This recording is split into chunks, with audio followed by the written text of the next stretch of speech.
Hello ഓൺലൈനപ്പിൻ്റെ പുതിയൊരു വീഡിയോയിലേക്ക് സ്വാഗതം. ഇന്നത്തെ വീഡിയോ നമ്മൾ ഡിസ്കസ് ചെയ്യാൻ പോകുന്നത് 6ാം ക്ലാസ്സിലെ ബേസിക് സയൻസിന്റെ 10ാമത്തെ ചാപ്റ്ററായ ഫോർ ഷേപ്പ് ആൻഡ് സ്ട്രെങ്ത്, രൂപത്തിനും ബലത്തിനും. ആദ്യം കൊടുത്തിരിക്കുന്നത് ഒരു കുറുക്കനും അതുപോലെ ഒരു ആമയും തമ്മിലുള്ള ഒരു ചെറിയ കോൺവെർസേഷൻ അല്ലേ. If tortoise did not have these shield you think this helmet is worthless for me. ആമകൾക്ക് ഈ തോടില്ലായിരുന്നെങ്കിലോ? വെറുതെയാണോ എന്റെ ശരീരത്തിന് ഈ helmet? Why cannot the fox eat the tortoise? കുറുക്കൻ ആമയെ ഭക്ഷിക്കാൻ സാധിക്കാത്ത എന്തുകൊണ്ടാണ്? ആമയുടെ പുറത്തുള്ള ആ ഒരു പുറന്തോട് വളരെ കട്ടിയായിട്ട് ആമയെ സംരക്ഷിക്കുന്നുണ്ടല്ലേ.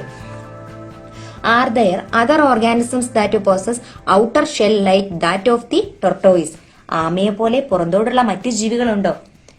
ഉണ്ടല്ലേ. ഒച്ച്, ഞണ്ട്, പ്രോൺസ്, പാറ്റ, അങ്ങനെ ഒരുപാട് ജീവികൾക്ക് പുറത്ത് ഇങ്ങനെ ഷെല്ലുകൾ ഉള്ളതുണ്ടല്ലേ. How do hard shell help animals? കട്ടിയുള്ള പുറന്തോടുകൾ ജീവികളെ എങ്ങനെ പ്രയോജനപ്പെടുത്തുന്നു? മറ്റു ജീവികളിൽ നിന്നുള്ള ഉപദ്രവത്തിൽ നിന്നും എല്ലാം സഹായിക്കുന്നു അല്ലേ. Observe the pictures and find out the characteristics of shell of these organisms. ചിത്രം നിരീക്ഷിച്ച് ജീവികളുടെ പുറന്തോടിന്റെ പ്രത്യേകതകൾ കണ്ടെത്തും. Snail, beetle, crab, oyster etcetera have hard shell. The shell of the centipede, millipede, etc. are comparatively less hard. ഒച്ച്, വണ്ട്, ഞണ്ട്, ചിപ്പികൾ മുതലായവ ജീവികൾ കട്ടിയുള്ള പുറന്തോടുകൾ ഉള്ളവയാണ്. പഴുതാര, തേരട്ട തുടങ്ങിയവയുടെ പുറന്തോടുകൾ കട്ടി കുറഞ്ഞവയാണ്. Shell help to protect the body parts, provide shape and help to escape from enemies. These covering in the outer surface of the body are called exoskeleton. ശരീരഭാഗങ്ങളെ സംരക്ഷിക്കുന്നതിനും ആകൃതി നൽകുന്നതിനും ശത്രുക്കളിൽ നിന്നും രക്ഷ നേടാനും പുറന്തോടുകൾ സഹായിക്കുന്നു. ശരീരത്തിന് പുറത്തുള്ള ഇത്തരം ആവരണങ്ങളെ ബാഹ്യാസ്ഥികൂടം അഥവാ എക്സോസ്കെലിട്ടൺ എന്ന് പറയുന്നു. Scales of fishes and reptiles, feathers of birds, hairs, horns, hoofs and nails of animals are of the exoskeleton. മത്സ്യങ്ങളുടെയും ഉരുകങ്ങളുടെയും ചിബുതുമ്പലുകൾ, പക്ഷികളുടെ തൂവലുകൾ, ജന്തുക്കളിലെ രോമങ്ങൾ, കൊമ്പുകൾ, കുളമ്പുകൾ, നഖങ്ങൾ തുടങ്ങിയവയെല്ലാം ബാഹ്യാസ്ഥികൂടത്തിന്റെ അവശേഷിപ്പുകളാണ്. Colour diversity in exoskeleton. The beautiful patterns and colours in the exoskeleton make many organisms very attractive. This attractiveness become a threat to their existence too. Man capture these organisms without any concern for them. Many of such organisms are facing the threat of extinction. പുറന്തോടുകളിലെ വർണ്ണവൈവിധ്യം. പുറന്തോടുകളിലെ മനോഹരമായ പാറ്റേണുകളും നിറഞ്ഞ തുടങ്ങിയ പല ജീവികളും കൂടുതൽ ആകർഷകമാകുന്നു. ഈ ആകർഷണത്വം അവയുടെ നിലനിൽപ്പിനെ വീക്ഷണയാവുന്നുണ്ട്. മനുഷ്യൻ യാതൊരു നിയന്ത്രണവുമില്ലാതെ ഇവയെ പിടികൂടുന്നു. ഇത്തരത്തിലുള്ള പല ജീവികളും ഇന്ന് വംശനാശ ഭീഷണി നേരിടുന്നു. അതിന്റെ രണ്ടെണ്ണമാണ് നക്ഷത്ര ആമയും പിന്നെയുള്ളത് സ്വർണ്ണവണ്ട്. To give shape. Cockroach and lizard are two small creatures always found in our houses, aren't they? And they are skeleton are alike. രൂപം നൽകാൻ നമ്മുടെ വീടുകളിൽ എപ്പോഴും കണ്ടുവരുന്ന രണ്ട് ചെറു ജീവികളാണല്ലോ പാറ്റയും പല്ലിയും. ഇവയുടെ അസ്ഥികൂടങ്ങൾ ഒരുപോലെയാണോ? ഒരുപോലെയല്ലല്ലേ. Let us familiarize ourselves with the skeletons. അസ്ഥികൂടങ്ങൾ പരിചയപ്പെടാം. In cow, goat, etc., the skeleton is seen inside the body. This is called endoskeleton. പശു, ആട് തുടങ്ങിയ ജീവികളുടെ അസ്ഥികൂടങ്ങൾ ശരീരത്തിനുള്ളിലാണ്. ഇവ ആന്തര അസ്ഥികൂടങ്ങൾ എൻഡോസ്കെലിറ്റൻ എന്നറിയപ്പെടുന്നു. ഇവിടെ കുറച്ച് അസ്ഥികൂടങ്ങൾ കൊടുത്തിട്ടുണ്ട്. അത് ഏതൊക്കെ ജീവികളുടേതാണ് എന്ന് കണ്ടുപിടിക്കണം. Organisms like tortoise, crocodile, etc. possess both endoskeleton and exoskeleton. ആമ, ചീങ്കണ്ണി മുതലായ ജീവികൾക്ക് ആന്തര അസ്ഥികൂടവും ബാഹ്യ അസ്ഥികൂടവും ഉണ്ട്. In which way to do skeleton help animals? അസ്ഥികൂടങ്ങൾ ജീവികൾക്ക്. Examine the pictures of bones of various parts of the human body. മനുഷ്യ ശരീരത്തിലെ വിവിധ ഭാഗങ്ങളിലെ അസ്ഥികൂടങ്ങളുടെ ചിത്രങ്ങൾ പരിശോധിക്കുക. ഏതൊക്കെ കൊടുത്തിരിക്കുന്ന? സ്കൾ തലയോട് കൊടുത്തിട്ടുണ്ട്, റിബ്സ് വാരിയെല്ല്, ബോൺസ് ഓഫ് ദി ഹാൻഡ് കൈയിലെ എല്ലുകൾ, ആൻഡ് വെർട്ടിബ്രൽ കോളം നട്ടെല്ല്. ബോൺസ് ഓഫ് മെനി കൈൻഡ്സ് അസ്ഥികൾ പലവിധം. Skull, ribs, vertebral column and other bones differ in their size and shape. തലയോട്ടി, വാരിയെല്ല്, നട്ടെല്ല്, മറ്റെല്ലുകൾ എന്നിവ ആകൃതിയിലും വലിപ്പത്തിലും വ്യത്യാസപ്പെട്ടിരിക്കുന്നു. The skull protect the brain. In the skull, the lower jawbone alone is movable. The jawbone is the strongest bone in the body. തലയോട് തലച്ചോറിനെ സംരക്ഷിക്കുന്നു. തലയോട്ടിയിലെ കീഴ്ത്താടി എല്ലിന് മാത്രമാണ് ചലന സ്വാതന്ത്ര്യമുള്ളത്. ശരീരത്തിലെ ഏറ്റവും ബലമുള്ള എല്ലുകൾ കീഴ്ത്താടി എല്ലുകളാണ്. The vertebral column keeps the body erect. Certain injuries in the vertebral column causes life long paralysis. ശരീരത്തെ നേരെ നിർത്തുന്നത് നട്ടെല്ലാണ്. നട്ടെല്ലിനേൽക്കുന്ന ചില ക്ഷതങ്ങൾ ആജീവനാന്തം തളർച്ചയ്ക്ക് കാരണമായേക്കാം. Ribs cover the protect the lungs and the heart.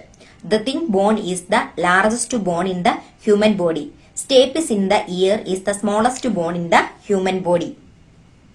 ശ്വാസകോശങ്ങൾ, ഹൃദയം എന്നിവയെ പൊതിഞ്ഞു സൂക്ഷിക്കുന്നത് വാരിയെല്ലുകളാണ്. മനുഷ്യ ശരീരത്തിലെ ഏറ്റവും വലിയ അസ്ഥി തുടയെല്ലാണ്. മനുഷ്യ ശരീരത്തിലെ ഏറ്റവും ചെറിയ അസ്ഥി ചെവിക്കുള്ളിലെ സ്റ്റേപ്പിസ് ആണ്.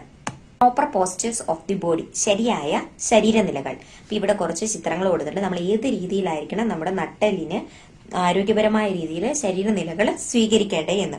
ആദ്യത്തെ നോക്കി വർക്ക് ചെയ്യുന്നാല് ഇപ്പൊ ഏത് രീതിയിലാണ് വർക്ക് ചെയ്യുമ്പോൾ ഒന്നേ നമ്മൾ നട്ടല് നിവർത്തിയിരുന്ന് വർക്ക് ചെയ്യണം, അല്ലെങ്കിൽ നേരെ ഇരുന്ന് വർക്ക് ചെയ്യണം. നെക്സ്റ്റ് നമ്മൾ ഒരു ഭാരം ഉയർത്തുമ്പോൾ എങ്ങനെയാണ്? ഭാരം ഉയർത്തുമ്പോൾ നമ്മൾ ഇരുന്നിട്ട് സാധനം എടുക്കണം, മുട്ടുമടക്കിയിട്ട് വേണം ഒരു സാധനം എടുക്കാൻ. നമ്മൾ എന്തു പ്രവർത്തി ചെയ്യുമ്പോൾ നമ്മുടെ നട്ടല് മാക്സിമം നിവർന്നിരിക്കാൻ മാത്രം ശ്രമിക്കുക. അതായിരിക്കും നമ്മുടെ നട്ടലിന്റെ ആരോഗ്യത്തിന് വളരെ നല്ലത്. നട്ടല് വളച്ചിരിക്കുന്നത് നട്ടലിന്റെ ആരോഗ്യത്തെ ബാധിക്കും. അത് കൂടാതെ തന്നെ പുറം വേദനയ്ക്കും കാരണമാകുന്നു. How many bones? എത്ര അസ്ഥികൾ? Around 300 bones are there in a body at the time of birth. By adulthood, certain bones fuse together and the number reduces to 206. The number of bones in the human body is follows: skull 22, ribs 24, in each leg 30, waist hip 2, vertebral column 33, in each hand 32, chest bone 1. ജനിക്കുന്ന സമയത്ത് ശരീരത്തിൽ ഏകദേശം 300 എല്ലുകൾ ഉണ്ടാവും. പ്രായപൂർത്തിയായതോടെ ഇതിൽ പലതും ഒന്നിച്ചു ചേർന്ന് 206 കുറയുന്നു. മനുഷ്യ ശരീരത്തിലെ അസ്ഥികൾ താഴെ പറയുന്ന തോതിലാണ്: തലയോടിൽ 22, വാരിയൽ 24, ഓരോ കാലിലും 30 എണ്ണം വീതം, അരക്കെട്ടിൽ 2, നട്ടല് 33, ഓരോ കൈയിലും 32, മാറല് 1. Soft bones are seen in nose and in ear. These are called a cartilage. Cartilage are more in number in the children. മൂക്ക്, ചെവി എന്നിവയിൽ കാണുന്ന മൃദുവായ അസ്ഥികളാണ്.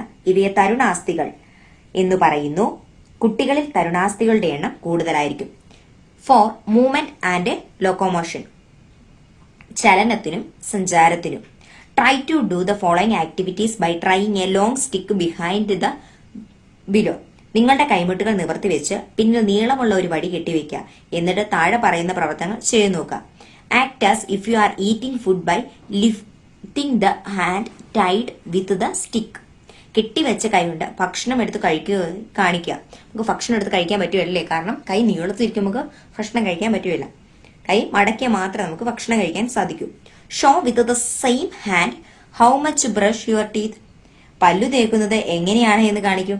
പല്ല് തേക്കാൻ നമുക്ക് പറ്റുമല്ലേ? ഇപ്പൊ കെട്ടി വെച്ചേക്കുന്നുണ്ട്. എന്തുകൊണ്ടാണ് ഇങ്ങനെ സംഭവിക്കുന്നത്? Move your palms and elbows. Can you move with the same way? Examine the way different parts of our body like it. Knee fingers can be moved. കൈപ്പത്തിയും കൈമുട്ടുകളും ചലിപ്പിച്ചു നോക്കൂ. രണ്ടും ഒരേ രീതിയിൽ ചലിപ്പിക്കുന്നുണ്ടോ? കഴുത്ത്, കാൽമുട്ട്, വിരലുകൾ എന്നിവ ഓരോ ഭാഗവും എങ്ങനെയാണ് ചലിപ്പിക്കുന്നത്? കൈപ്പത്തി, അതുകൊണ്ട് പാം കൊടുത്തേ. Can you move up and down. കൈപ്പത്തി നമുക്ക് മുകളിലോട്ടും താഴോട്ടും ചലിപ്പിക്കാൻ സാധിക്കും. കൈമുട്ടും എങ്ങനെ? കൈമുട്ടും നമുക്ക് മുകളിലോട്ടും താഴോട്ടും ചലിപ്പിക്കാൻ സാധിക്കുന്നു. കാൽമുട്ടും നേരെ പുറകിലോട്ട്. നമുക്ക് കാൽമുട്ടം എന്ന് പറയുമ്പോൾ പുറകിലോട്ട് മാത്രം മടക്കാൻ പറ്റത്തില്ല, ഫ്രണ്ടിലോട്ട് മടക്കാൻ പറ്റുമല്ല. കഴുത്ത് എങ്ങനെ? കഴുത്ത് നമുക്ക് വട്ടം കറക്കാൻ പറ്റുമല്ലേ? നെക്സ്റ്റ് കൈക്കുഴിയോ? കൈക്കുഴിയും കൈ പോലെ നമുക്ക് റൊട്ടേറ്റ് ചെയ്യിപ്പിക്കാൻ സാധിക്കുന്നു. Joints connect bone together and help us in various movements and actions. പലതരം ചലനങ്ങൾക്കും പ്രവർത്തനങ്ങൾക്കും നമ്മെ സഹായിക്കുന്നത് അസ്ഥികളെ തമ്മിൽ ബന്ധിപ്പിക്കുന്ന അസ്ഥിസന്ധികളാണ്. അപ്പൊ ഇവിടെ കുറച്ച് ജോയിന്റ്സ് കൊടുത്തിട്ടുണ്ട്. ബോൾ ആൻഡ് സോക്കറ്റ് ജോയിന്റ്, അതായത് ഗോളര സന്ധി. ഷോൾഡർ ജോയിന്റ്, ഹിപ്പ് ജോയിന്റ്, തോളല്ലും ഇടുപ്പെല്ല് സന്ധി. Freely movable, the ball of one bone rotate in the socket of the other one. ഏറ്റവും കൂടുതൽ ചലനസ്വാതന്ത്ര്യമുള്ളവ. ഒരു അസ്ഥിയുടെ അറ്റത്തുള്ള ഉരുണ്ട ഭാഗം മറ്റൊരു അസ്ഥിയുടെ കുഴിയിൽ തിരിയുന്നു. രണ്ടാമത്തെ ഹിഞ്ച് ജോയിന്റ് അതായത് വിജാഗിരി സന്ധി. അതിന്റെ ഏതൊരു കൈമുട്ടും കാൽമുട്ടും. Like a hinge can be moved only in the direction. വിജാഗിരി പോലെ ഒരു ഭാഗത്തേക്ക് മാത്രം ചലിപ്പിക്കാൻ കഴിയുന്നു. രണ്ടാമത്തെ പിവോട്ട് ജോയിന്റ് അഥവാ കീലസന്ധി. Neck part where the skull and the anterior part of the vertebral column joints. കഴുത്ത് തലയോടും നട്ടലിന്റെ മുകൾ ഭാഗവും ചേരുന്ന സ്ഥലവും. A bone turn in opposite directions at an axis in the same plane. ഒരസ്ഥി മറ്റൊന്നിൽ ഇരുദിശകളിലേക്കും തിരിയുന്നു. Strong impact can cause the breaking of bones or appearance of in the bones. Breaking of bone is called a fracture. Sometimes the position of the bone is changed. This is called dislocation. ശക്തമായ ആഘാതം ഏൽക്കുന്നത് അസ്ഥി പൊട്ടുന്നതോ അസ്ഥികൾ വിള്ളൽ ഉണ്ടാകുന്നതോ കാരണമാകും. അസ്ഥി ഒടിയുന്നതിനെയാണ് അസ്ഥിഭംഗം എന്ന് പറയുന്നത്. ചിലപ്പോൾ അസ്ഥികൾ സ്ഥാനം തെറ്റാറുണ്ട്. ഇതിനെ സ്ഥാനഭ്രംശം എന്ന് പറയാറുണ്ട്. താഴെ പറയുന്ന ലക്ഷണങ്ങൾ പരിശോധിച്ച് അസ്ഥിഭംഗം വന്നിട്ടുണ്ടോ എന്ന് പരിശോധിച്ചറിയാം. Bone fracture can be identified by the examine following symptoms. Pain in the injured part. പരിക്കേറ്റെടുത്ത വേദന. Difficulty in moving the injured part. പരിക്കേറ്റ ഭാഗം ഇളകാൻ പ്രയാസം. Swelling of affected part. നീര് വന്ന് വീർത്തിരിക്കുന്നു. A slight bending at the site of injury. അല്പം വളവ് സംഭവിച്ചിട്ടുണ്ട്. Structural change respect of similar bone. സമാനമായ എല്ലുകളിൽ വ്യത്യാസം. When bone is fractured. അസ്ഥിഭംഗമുണ്ടായാൽ. A person whose bone is fractured should be taken immediately to a hospital. What all things are to be taken care of before taking the person to a hospital. The broken parts should not be moved. Trying splints will be helpful. അസ്ഥിഭംഗം സംഭവിച്ചാൽ ഒരാളെ വേഗം ആശുപത്രിയിൽ എത്തിക്കുകയാണ് വേണ്ടത്. ആശുപത്രിയിൽ എത്തിക്കുന്നതിന് മുമ്പ് എന്തെല്ലാം ശ്രദ്ധിക്കണം? ഒടിഞ്ഞ ഭാഗങ്ങൾ ഇളകാതെ ശ്രദ്ധിക്കണം. ഇതിന് സ്പ്ലിന്റ് ഉപയോഗിച്ച് കെട്ടുകയും സഹായമാകാം. സ്പ്ലിന്റ് എന്ന് പറഞ്ഞാൽ splint is A strong support made of wood, plastic or metal. Tying the broken part using splint help us to block it's movement. മരം, പ്ലാസ്റ്റിക്, ലോഹം എന്നിവയിൽ ഏതുകൊണ്ട് നിർമ്മിച്ച ഉറപ്പുള്ള താങ്ങു പകലുകയാണ് സ്പ്ലിന്റ്. കൈകാലുകളിലെ ഒടിവുള്ള എല്ല് നിശ്ചലമാക്കി വെക്കാൻ സ്പ്ലിന്റ് വെച്ച് കെട്ടുന്നത് സഹായകമാകും. മരസ്കെയിൽ ഉപയോഗിച്ച് സ്പ്ലിന്റ് കെട്ടുന്നത് പരിശീലിച്ച് നോക്കൂ. Bone. Hardness of bone is due to the presence of calcium phosphate. അസ്ഥികളുടെ കാഠിന്യത്തിന് കാരണം കാൽസ്യം ഫോസ്ഫേറ്റ് ആണ്. So the calcium and the phosphate are essential for the growth of bones. During the course of growth, minerals like calcium and phosphorus are hardened bone. In fact, the bones are not very hard because the deposition of calcium phosphate less. In adult, calcium required by body is absorbed from the bones. This causes weakening of bones. Vegetables like ash gourd, snake gourd, etc. Fruit like guava, jambu, etc. Egg, milk, small fishes are rich in calcium. വളർച്ചയുടെ ഘട്ടത്തിൽ calcium, phosphorus തുടങ്ങിയ ധാതുക്കൾ അസ്ഥികളെ ബലപ്പെടുത്തുന്നു. ചെറിയ കുട്ടികളുടെ അസ്ഥികൾക്ക് ബലം കുറയാൻ കാരണം calcium ഫോസ്ഫേറ്റിന്റെ നിക്ഷേപം കുറവാകുന്നതിലാണ്. പ്രായമായവരിൽ ശരീരത്തിന് വേണ്ട കാൽസ്യം അസ്ഥികളിൽ നിന്നും ആഗിരണം ചെയ്യാറുണ്ട്. ഇത് അസ്ഥിയുടെ ബലക്ഷയത്തിന് കാരണമാകുന്നു. കുമ്പളങ്ങ, പടവലങ്ങ തുടങ്ങിയ പച്ചക്കറികൾ, പേരയ്ക്ക, ചാമ്പയ്ക്ക തുടങ്ങിയ പഴങ്ങളിലും മുട്ട, പാൽ, ചെറു മത്സ്യങ്ങൾ എന്നിവയിലും കാൽസ്യം ധാരാളമുണ്ട്. ചാപ്റ്ററിന്റെ വീഡിയോ തീർന്നിരിക്കുകയാണ്. കൂടാതെ ഇതിലുള്ള 9 ചാപ്റ്ററിന്റെയും വീഡിയോ ഈ ചാനലിൽ ഇട്ടിട്ടുണ്ട്. വീഡിയോ കാണാത്തവരെല്ലാം പോയി കാണുക. നിങ്ങളുടെ കൂട്ടുകാർക്ക് ഷെയർ ചെയ്ത് കൊടുക്കുകയും ചെയ്യുക. ചാനൽ ഇഷ്ടപ്പെട്ടെങ്കിൽ ലൈക്ക് ചെയ്യുക, ഷെയർ ചെയ്യുക, സബ്സ്ക്രൈബ് ചെയ്യുക. താങ്ക്